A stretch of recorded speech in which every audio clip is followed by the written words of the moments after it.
Course in Miracles, Chapter 11, Section 4, The Inheritance of God's Son.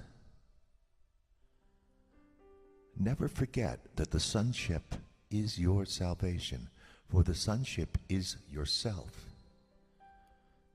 As God's creation, it is yours, and belonging to you, it is His. Yourself does not need salvation, but your mind needs to learn what salvation is. You are not saved from anything, but you are saved for glory.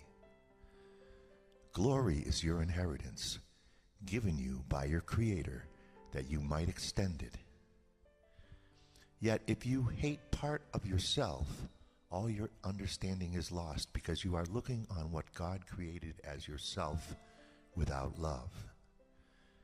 And since what He created is part of Him, you are denying Him His place in His own altar. Could you try to make God homeless and know that you are home? Can the Son deny the Father without believing that the Father has denied Him? God's laws hold only for your protection, and they never hold in vain.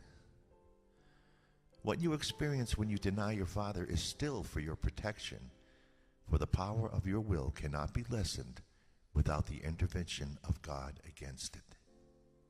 And any limitation on your power is not the will of God. Therefore, look only to the power that God gave to save you, remembering that it is yours because it is His, and join with your brothers in His peace.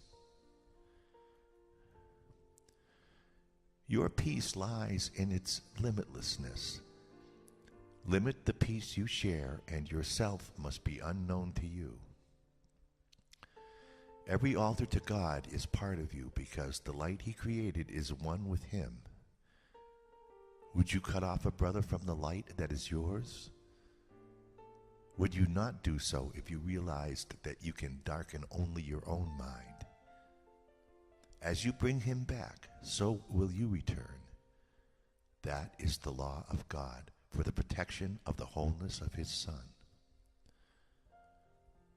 Only you can deprive yourself of anything. Do not oppose this realization, for it is truly the beginning of the dawn of light.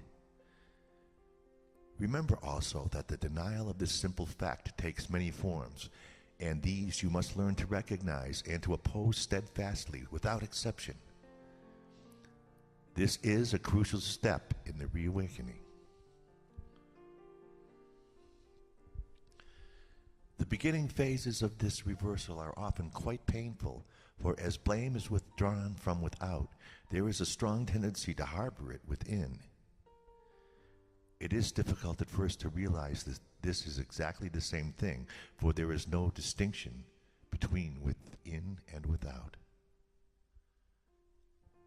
If your brothers are part of you and you blame them for your deprivation, you are blaming yourself. And you cannot blame yourself without blaming them. That is why blame must be undone, not seen elsewhere.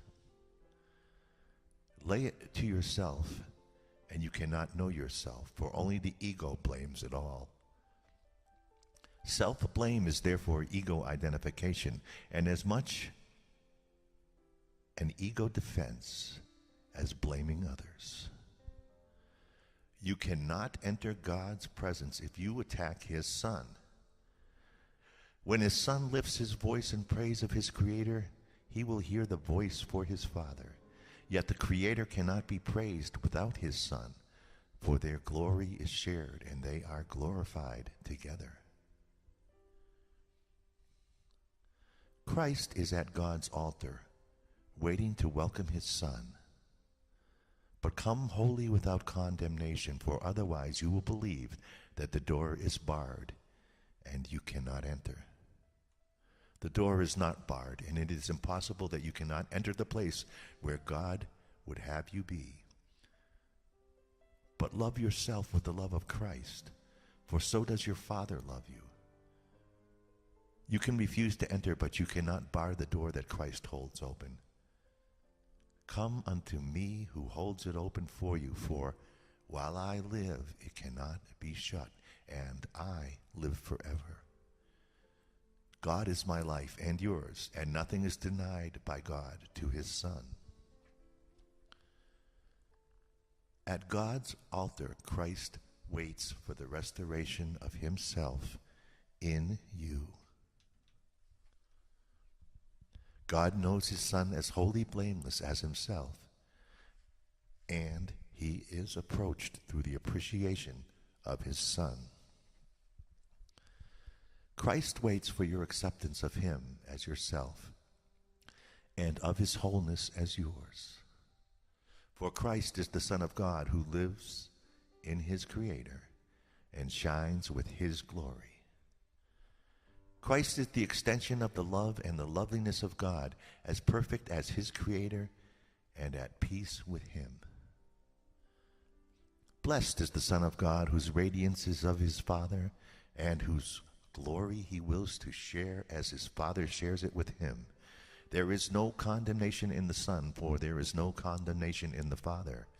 Sharing the perfect love of the Father, the Son must share what belongs to him, for otherwise he will not know the Father or the Son. Peace be unto you who rest in God, and in whom the whole sonship rests.